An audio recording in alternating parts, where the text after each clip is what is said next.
Izateagatik, gaurko deialdia Gipuzkoa Argitu programa azaltzeko eta aurkezteko egiten dugu. Nirekin, Felix Asensio, ingurumen departamentuko zuzendaria, eta Garbine Olaberria, ingurumen departamentuko teknikaria, eta berak emako ditu gero Gipuzkoa Argituren xehetasun osoak. Nire aldetik eta aurkezpen gisa, nun dago kokatuta programa hau. Gure aldetik, dakizuen bezala, departamentuak helburu nagusi badu, eta da klima aldaketari aurre egiteko politikak bultzatzea. Eta horren baitan sartuta dago Gipuzkoa Argitu programa. Guk gure aldetik beti Europa dukagu eredu bezala, eta Europako herrialde garatuenak egiten duten politikak nolabait aztertu eta aldugun moduan hemen ezartzen saiatzen gara. Alde horretatik, Europar Batasunak bere helburuak ditu eta azpimarratzekoak dira 2020 urterako ze helburuak ze neurri sortak dituen definituta, ez? Alde horretatik, dakizue, behintzat energiari buruz 20% berriztagarriak izan behar dutela. Beste 20% eraginkortasun energetikoa hobetzea aurreikusten da, eta azkenik 20% berotegi efektuko gasen murrizketa. Horiek dira helburu, 2020 urtea hortxe bertan dago, eta horri begira nolabait bultzakadak eman behar dira eta azkar mugitzeko pausoak eman behar dira. Bestalde, baita ere azpimarratu Gipuzkoak daukaen mendekotasun energetikoa. Gaur egun, 96%, 97%ko mendekotasuna daukagu, gure lurraldean, eta alde horretatik esan baita ere berriztagarriak ia 7% dela bakarrik. Alde horretatik lan asko daukago egiteko eta Gipuzkoa eredu energetiko berria bultzatzeko politikak ere eta pausoak eman behar dira. Gipuzkoa Argitu programak ze helburu ditu. Alde batetik aurrezpena eta eraginkortasun energetikoa lortzea, eta bestetik, esan bezala, klima aldaketari aurre egiteko konpromisoa bultzatu. Horiek izango lirateke helburu nagusiak. Eta eman beharreko pausoak eta neurriak hiru multzo handitan banatzen ditugu. Alde batetik, gure konsumoaren datuak ondo ezagutzea, eta ulertzea, hori da lehenengo gauza. Bestalde esan bezala aurrezpenerako eta eraginkortasun energetikorako aholkuak eta ohiturak ezagutzea eta pausoak ematea baita ere, eta azkenik heziketa energetikoaren arloan ere lan egitea. Horik izango dira, gero xehetasunak esan bezala Garbine Olaberriak emango ditu. Naiz gehiago zabalduko orain, bestela asko luzatuko naiz. Buenos días a todos. Decía que Gipuzkoa Argitu, el programa Gipuzkoa Argitu, es una segunda fase, digamos, pero es una segunda fase con unos cambios cualitativos importantes con respecto al programa Argitu que todos conocéis de la primera fase, ¿no? El programa Argitu tuvo su inicio en el año 2015. Tuvimos un programa que afectó a 400 familias que se apuntaron voluntariamente a este programa, donde pudimos conocer cuáles eran los hábitos de consumo energético en esas 400 familias, y de ahí sacamos conclusiones y algunas enseñanzas que las hemos aplicado para impulsar este Gipuzkoa Argitu, que, como digo, es una segunda fase, pero con unos saltos cualitativos importantes. De aquel programa, recordar que se obtuvieron en torno a un 6 o un 7% de ahorro de energía en las familias que participaron, y destacar, como decía antes, el hecho de que participaron determinadas familias donde se obtuvieron enseñanzas interesantísimas.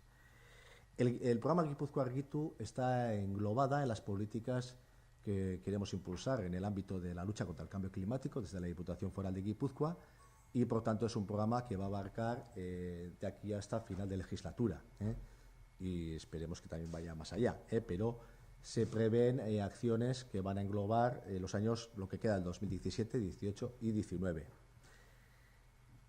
Tiene dos aspectos fundamentales. Una es la reducción del consumo de energía eléctrica, básicamente en los hogares, en las empresas, pequeñas empresas básicamente, y comercios, y también intentar reducir, en la medida de lo posible, la vulnerabilidad energética y la pobreza energética de nuestros hogares, empresas y, como he dicho, pequeños comercios.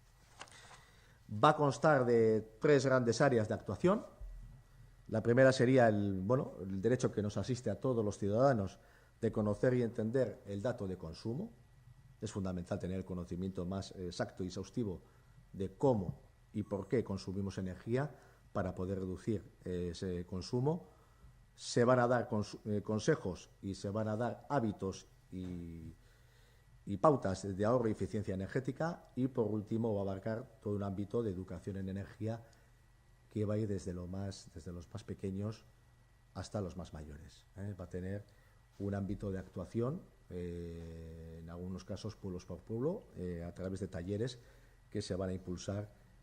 Creo que van a ser más de 30 actuaciones las que están previstas durante este periodo en los pueblos y todo el territorio de Guipúzcoa. Yo, sin más, le voy a dar paso a Garbiñe Olaverría para que ella dé las explicaciones correspondientes en qué va a consistir cada una de estas actuaciones, y vais a permitir, antes que nada, que felicite, por supuesto, a Garbiñe Olaverría y los técnicos del departamento, y sobre todo también a la jefa de servicio por el magnífico trabajo que han hecho en este área, tanto en la etapa anterior como el impulso que se le va a dar en un programa de este tipo, que es ambicioso, y esperemos que podamos completar los objetivos que se marcan. Y sin más, le voy a dar Garbiñe, si le doy txota. Ondo, eskerrik asko. Egun denoi, Jose Ignacio esan bezalanik Gipuzkoa Argituk 2017, 2018 eta 2019 begira izango duen ekintza plana aurkeztuko dizuet, baina lehenik eta behin bai pintzelada batzuk, ohartxo batzuk edo bai eman genituen Gipuzkoa Argituk pobrezia energetikoarekin duen harremanari dagokionez. Pobrezia energetikoak arrazoi bat baino gehiago izan ditzake, etxe batean pobrezia energetikoa dagoela egotea arrazoi bat baino gehiago batik izan daiteke, eta ere paso labur bat egiteko arrazoietako bat izan daiteke etxe horretan diru sarrerak baxuak izatea, ezta? Hori izan daiteke kontestu sozioekonomikoarengatik edo dena delakoagatik, eta kasu horretan etxe hori pobrezia energetikoan egoteaz gain, pobrezia egoera orokor batean dagoela esaten da. Hortaz, pobrezia horri aurre egiteko neurriak dira zuzentzaileak, premiazkoak eta zuzentzaileak. Eta kasu hortan, familia horretan gizarte zerbitzuen laguntza behar da zuzen ere. Baina badaude beste arrazoi batzuk, pobrezia energetikoa sortarazi dezaketenak, izan daitezkenak adibidez, energia kontsumitzeko irizpide egokiak ez izatea familia horrek, hau da, gehiegi kontsumitzen du, kontsumo gutxi garekin gauza berak egin ditzake, edo eta etxe bizitzaren instalazioak aislamentu aldetik eta bar ez dira egokiak, ez dira eraginkorrak energetikoki, edo eta energiaren prezioak garestiegi izatea, hau da, familia batek diru sarrera egokiak izan ditzake, baina gero energiaren prezioa oso altua balin bada, horrek ere pobrezia energetiko egoera bat ekar dezake. Azken 3 egoera horiei edo arrazoi horiei aurre egiteko medida preventiboak behar dira, neurri preventiboak behar dira, eta eraldatzaileak. Eta horietan bai Gipuzkoa Argituk badu zer esana pobrezia energetikoarekiko. Gipuzkoa Argituk azkenean prebentzio lan bat egingo dulako. Pixkatu hori hobeto ulertzeko eta bi kontzeptu desberdintzeko hitz egin dezakegu pobrezia energetikoaz, baina baita zaurkortasun energetikoaz ere. Euskeraz zaurkortasun hitza pixka bat komplikatu xamarra da, vulnerabilidad de erderaz, ezta? Hortaz, aipatzea genuen bezala, diru sarrera gutxi duena eta orokorrean dirurik ez duena, pobrezia energetiko egoeran egongo da, eta egoera horretan gizarte zerbitzuek parte hartu beharko dute, hortik atera daitezen, ezta? Aldiz, badago beste gizartearen beste sektore bat, eta datu hauek dira pobrezia energetikoaren 2014ko estudiokoak, egon daitekena diru sarrera egokiak izan eta pobrezia energetiko egoeran beste arrazoi batzuengatik, edota momentu honetan pobrezia energetiko egoeran ez dagoena, baina salneurriak asko igotzen badira, edo behar baino gehiago kontsumitzen badu, edo beste arrazoi batzuengatik pobrezia energetikora pasa daitekena. Eta segmentu horri zaurkorra dela esaten diogu. Pobrezia energetiko egoerara pasa daiteke. Argituren helburua zein da? Zaurkorra diran talde horietakoak behartxuen talderaz pasatzea, eta momentu honetan pobrezia energetiko egoeran ez daudenak ez pasatzea pobrezia energetiko egoerara. Hor lan egiten du argituk. Esan dezakegu prebentzio lan bat dela azken finean. Eta ia zuzenean pasako gara ekintza planaren atalak aztertzera eta jarduerak, eta 3 oinarri izango ditu Gipuzkoa Argituk. Lehenengoa izango da, Jose Ignaziok aipatu bezala, kontsumoari buruzko datua ezagutzeko eta ulertzeko eskubidea lantzea. Bigarrena izango da, aurrezpen eta eraginkortasun energetikoa, hori landu behar dugu, eta 3. hanka, baina horregatik garrantzi gutxien duena, energia hezkuntzan lan egitea izango da. Atalez atal azalduko dizkizuet orain jarduerak zehaztuz, bai? Datua, energiaren datua bakoitzak egiten duen kontsumoaren datua ezagutzeko eskubidea. Argitu pilotuan, hori garbi ikusitako gauza bat da, neurgailu bat jarriaz eta erabiltzaileak bere kontsumo datura zuzenean, sarrera zuenean eta ulertzen zuenean noiz kontsumitzen zuen zergatik eta hori nola egiten zuen, argudio gehiago zituen kontsumo hori murrizteko erabaki egokiak hartzerako garaian. Hortaz guk bai apustu egiten dugu Gipuzkoa Argitun, jarraitzeko gizarteari esaten datua eskubide badala, norberarena dela, eta hori ikusteak laguntzen digula erabaki egokiak hartzen kontsumoak murrizteko eta eraginkorragoak izateko. Atal hau, atal honen hartzaileak esango genuke diela, herritarrak oro har, etxeak eta baita enpresa txikiak ere, komertzioak, bulegoak, askotan etxeetarako aurkituko ditugun baliabideak, balioko dute baita mota honetako negozio txikietarako. Egingo diren jarduerak, alde batetik online tutorialak prestatuko dira gaiari buruz, beste batetik aurrez aurreko lantegiak, Gipuzkoako herri desberdinetan, eta aurrez aurreko aholkularitza puntu bat jarriko da martxan baita ere. Online tutorialak.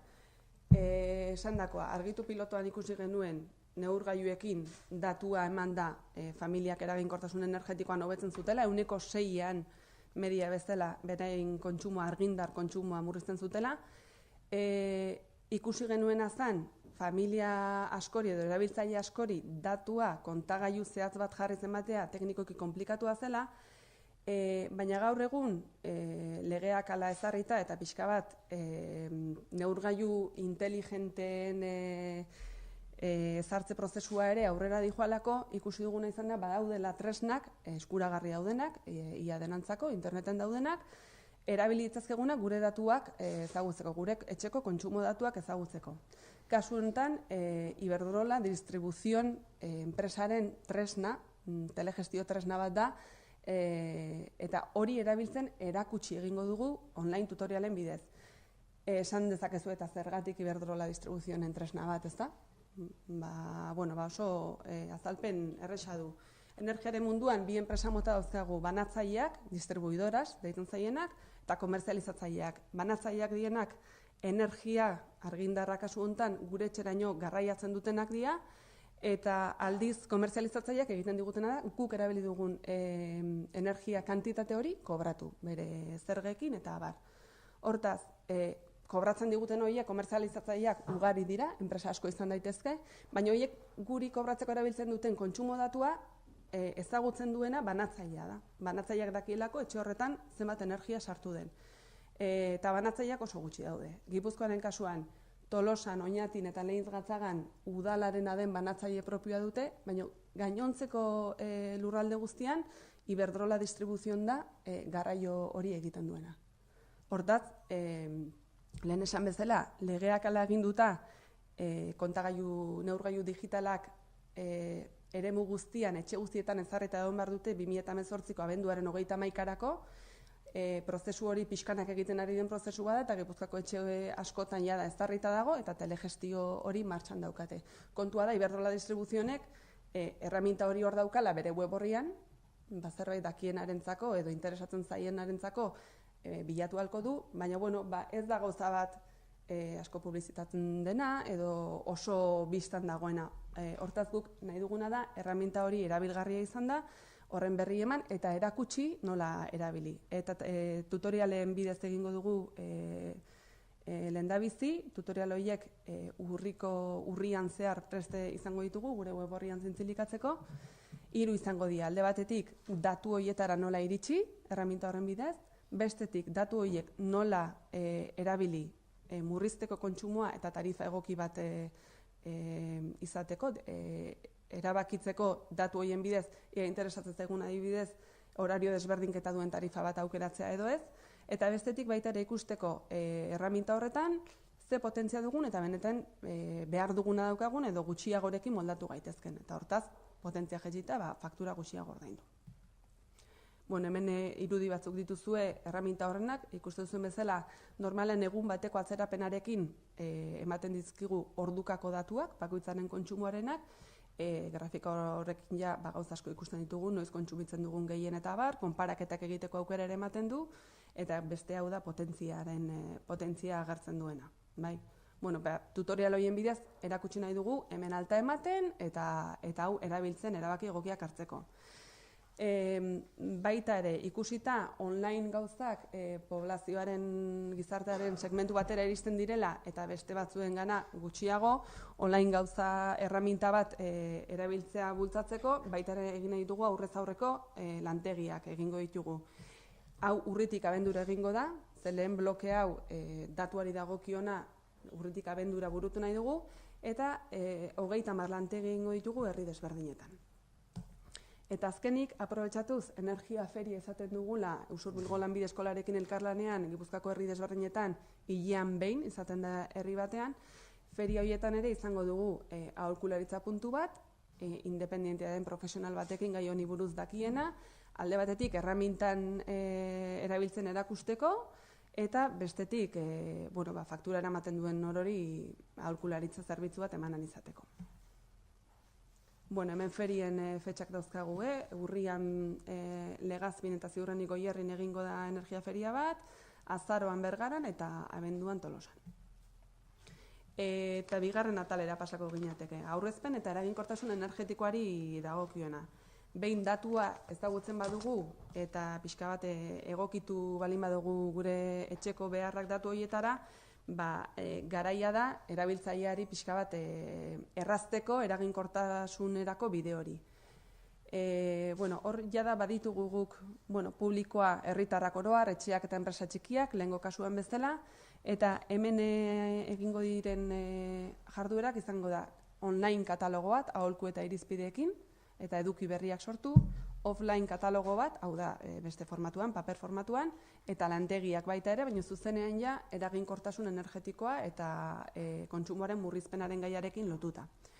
Da guk gure web horrian aurreko proiektutik online aholku eta irizpide asko ditugu, baina guzti horiek eskuragarriago jarri ditugu eta baita eduki berriak sartu ere. Azaroan zehar horretan arituko gara dena preste izan alizateko.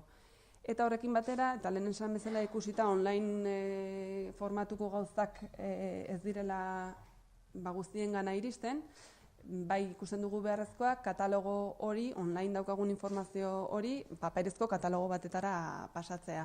Eta gainera, energia ferietan eta herrietan antolatuko diren lantegietan ere erabilgarria izan daiteke paperean gero jendeak etxera eramateko informazio bat. Beti publiko orokor bati bideratuta, hizkuntza sinple, zehatz eta ulerterrazekin. Eta katalogo hau izango dugu abenduaren amaierarako. Aurrez aurreko lantegiak, lehen urritik abendura izan baditugu datuari buruzkoak, gero izango dira, esan bezala, kontsumoaren murrizpena eta eraginkortasunari buruzkoak. Bat izango da gai orokorrak, etxeako argindar kontsumoa murrizteko, etxe tresnak nola erabili, argiteria, berokuntza sistema eta bar. Bigarrena izango da berritzaileagoa gure etxetan energia berriztagarriak nola txertatu ditzakegun azaltzeko, eta hirugarrena kontuan izango du batez ere birgaitzetan eraginkortasun energetikoa nola bilatu, hau da, hobekuntza bat, obra bat egin behar badugu gure etxean, energiaren gaia nola izan kontuan. Tailer hauek pilotu moduan Donostiako ferian probatu ditugu eta 40 lantegi egingo ditugu Gipuzkoako herri desberdinetan, eta esan bezala 2018ko lehen seihilekoan egingo dira. Eta azkenik, eta lehen esan bezala, baino ez garrantzi gutxiagorekin, energia hezkuntza landu nahi dugu. Ikusten dugu beharrezkoa dela energiaren inguruko kultura bat, ikusten dugu gai konplexu bezala pertzibitzen duela gizarteak, eta hortan lan egin behar dela. Hortaz, hemen publikoak bereiztu egin ditugu, alde batetik izango genuke haur, famili eta ikastetxeei bideratutako jarduerak, eta gero beste jarduera batzuk kolektibo zehatzagoi bideratutakoak. Haur, famili eta ikastetxeei begira argitu txiki deiturikoa, orain ezalduko dizuet zein den, haurrentzako jarduera bereziak eta ikastetxeentzako programa bat aurreikusten dira. Eta gero kolektibo desberdinentzako, esan bezala, programa espezifikoak. Argitu txikia, ikusten dugu gure web orrian bidez aurrengana ere gerturatu gaitezkela, eta batez ere eduki pedagogikoak dituzten joku, animazio eta eskuragarri jarri behar ditugula, badaudelako, eta horiek baliabide egokiak izan daitezkela familia eta ikastetxeetan energiaren gaia lantzeko. Hori izango litzateke lehen jarduera, 2018ko lehen seihilekoan egingo dena.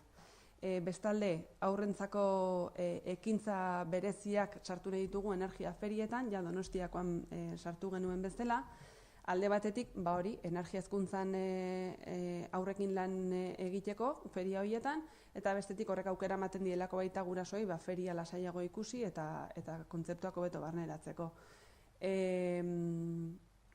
Hori, aurrerantzan egingo diren feria guztietan, aurrentzako jarduera horiek izango ditugu. Eta, 2018ko bigarren hiruhilekotik aurrera diseinatu nahi duguna da ikastetxeentzako hezkuntza programa bat energiari buruzkoa. Lehenik eta behin, web orrian argitu txikiren bidez eskuragarri egongo diren baliabide horien berri emanaz beraiei erabilitzaten, eta bestetik espezifikoki jarduerak sortuz ikastetxetarako izan daitezke antzerki txikiak, lantegiak, eta hori diseinatzen hasiko gara 2018ko bigarren hiruhilekotik aurrera. Eta azkenik eta bukatzeko energia hezkuntzaren barnean baita hainbat programa espezifiko landu nahi ditu Gipuzkoa argituk. Kolektibo espezifikoetan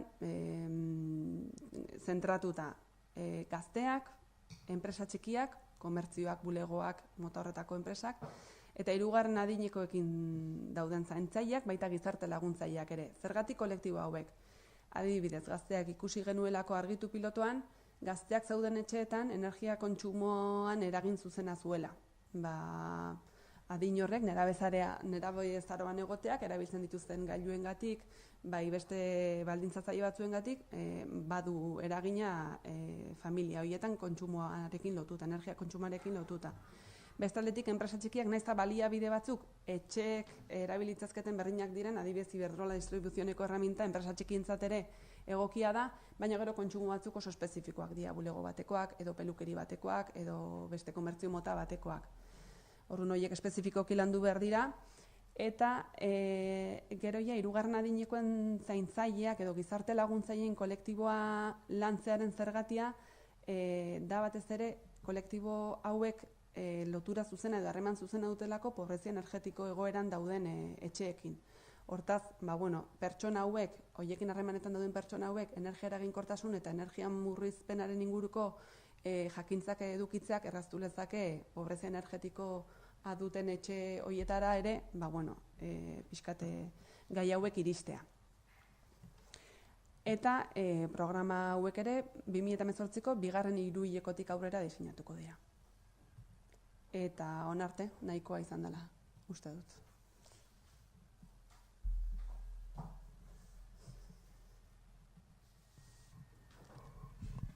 Galderare bat baldin badago edo baldin bada xetasun gehiago edo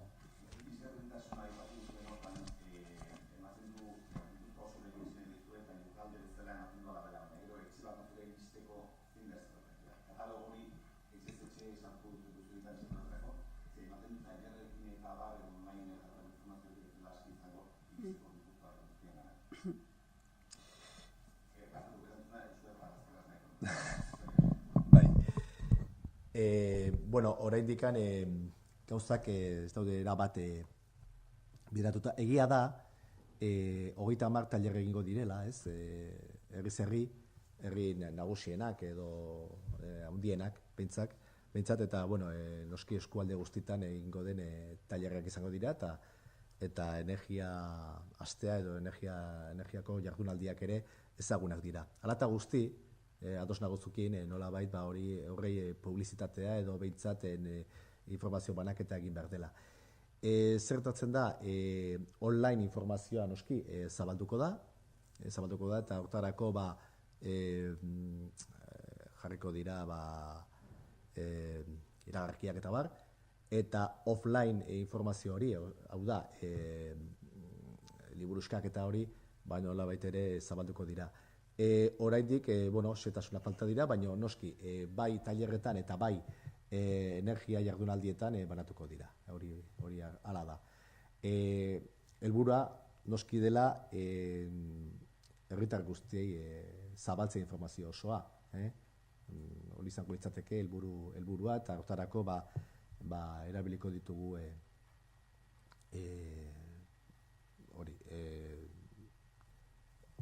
alditugun medio guztiak, ez? O baliabide guztiak. Bai, gazteleraz. Bueno, es verdad que el objetivo tiene que ser que esta información llegue a todos los sectores y a toda la población en general, ¿no? Efectivamente utilizaremos los medios de comunicación de manera intensiva para dar conocimiento de toda esta información. Efectivamente, la información online es fundamental y eso pues es relativamente sencillo el poder divulgar, pero es verdad también que hay población que todavía no llega a este tipo de información y es lo que se ha llamado la información offline. Para eso tenemos dos herramientas básicas, ¿no? Una fundamental va a ser los 30 talleres que se van a hacer en las poblaciones más importantes y que van a abarcar todas las comarcas de Guipúzcoa. Afortunadamente estamos en un territorio que es fácil de llegar a toda la población en ese sentido, entonces con 30 talleres, con 30 poblaciones, entendemos que abarcaremos casi la totalidad de la población de Guipúzcoa. Y también están las semanas de energía que son conocidas, suele tener una difusión importante y este año pues habrá que, evidentemente haremos un esfuerzo importante también en darle cierta divulgación con cierta antelación para que tenga una repercusión aún mayor que lo que ha tenido en ediciones anteriores. Pero es verdad que es un programa de 2 años vista y en la que veremos y controlaremos evidentemente las visitas que obtenemos en nuestra página web y también utilizaremos los medios de comunicación, como decía, de forma intensiva, cuando se acerquen tanto los talleres como las semanas de energía en las poblaciones correspondientes. Eso es un poco, un sistema bastante tradicional, pero que en Guipúzcoa funciona muy bien. Sabéis que somos un territorio donde la lectura de los periódicos, la importancia que tenéis las radios, que en cuanto a difusión es importante y lo utilizaremos, evidentemente. No sé si era la pregunta, ¿eh? Bueno. Iristeko erramintari dagokionean, argitu pilotuan gertatzen zitzaiguna zen, nola neurgailu bat jarri bartzen etxean eta voluntarioki apuntatu behar zuten 400 familiak parte hartu zuten eta kito. Momentu hontan eskaintzen dugun erraminta edota ezagutzera ematen dugun erraminta edozeinek erabili dezake. Ez duzu apuntatuta egon behar programa espezifiko batean, zuk nahi dezun egunean alta ematen duzu internet bidez eta listo. Hortaz horrek edozein familiari sarbidea ematen dio datua ezagutzeko.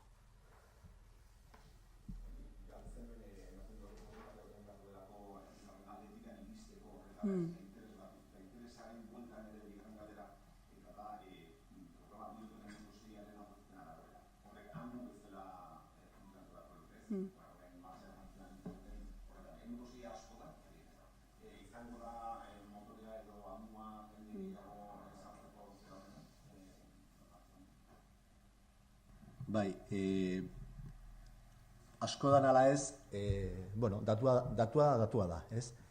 Egia da murrizketa sortzen dela, lehen esan bezala, Gipuzkoak daukan menpekotasuna energia hitz egiteko garaian daukagun menpekotasuna ia erabatekoa da, uneko 96, 97, eta alde horretatik murrizketa guztiak ondo datorkigu, ez? Noski, gure helburuak beti, ez dakit nola esan, ambiziosoagoa dira, baina hala eta guztik nik ez da txantxetako aurrezpen bat. Nik ustetan aurrezpena nahiko importantea dela. Noski, gure helburua, eta Garbiñek oso ondo esplikatu du, Gipuzkoa argitu programa berri hau, herritar guztiek daukate informazio ezagutzeko eta bere datuak ezagutzeko posibilitatea, eta hortan egingo dugu lan, ez? Eta alde hortatik, pauso importante badela esan dezakegu, ez? Sí. Si es mucho o poco un ahorro del 6% nos referimos al programa Argitu, yo creo que es un dato que no es desdeñable, desdeñable en un territorio cuando tenemos una dependencia tan importante como la guipuzcoana, ¿no? Que ronda el 96-97% de dependencia energética del exterior, ¿no? Y por tanto toda la reducción es importante. Lo que se ha posibilitado este programa es que se haya generalizado una cierta conciencia de que el ahorro es posible, porque a veces parece que estamos como pues si esto no lo entiende nadie, si no entendemos la información, si no sabemos por qué nos cobran y cómo consumimos la energía.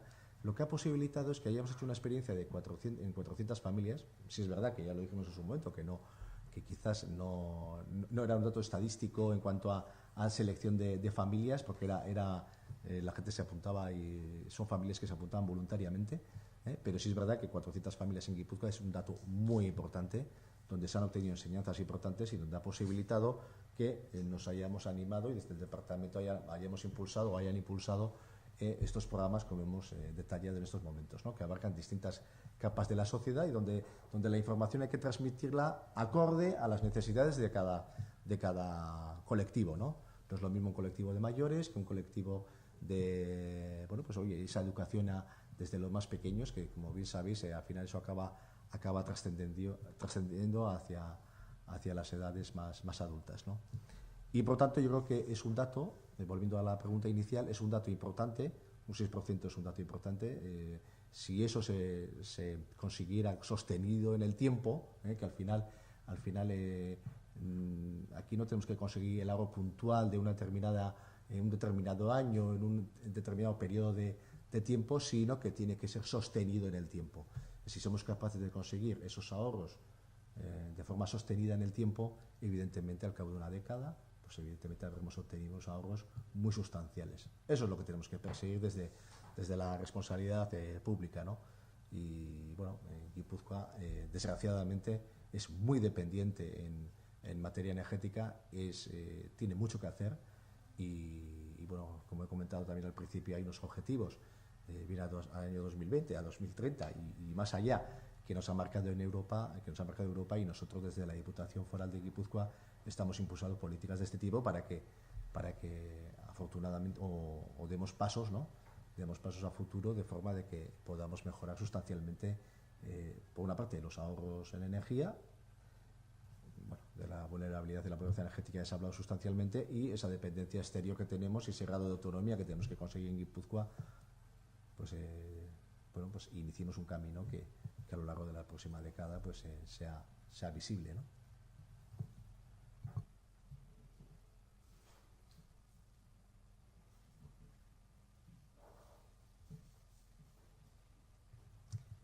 Si no hay más, besterik ez.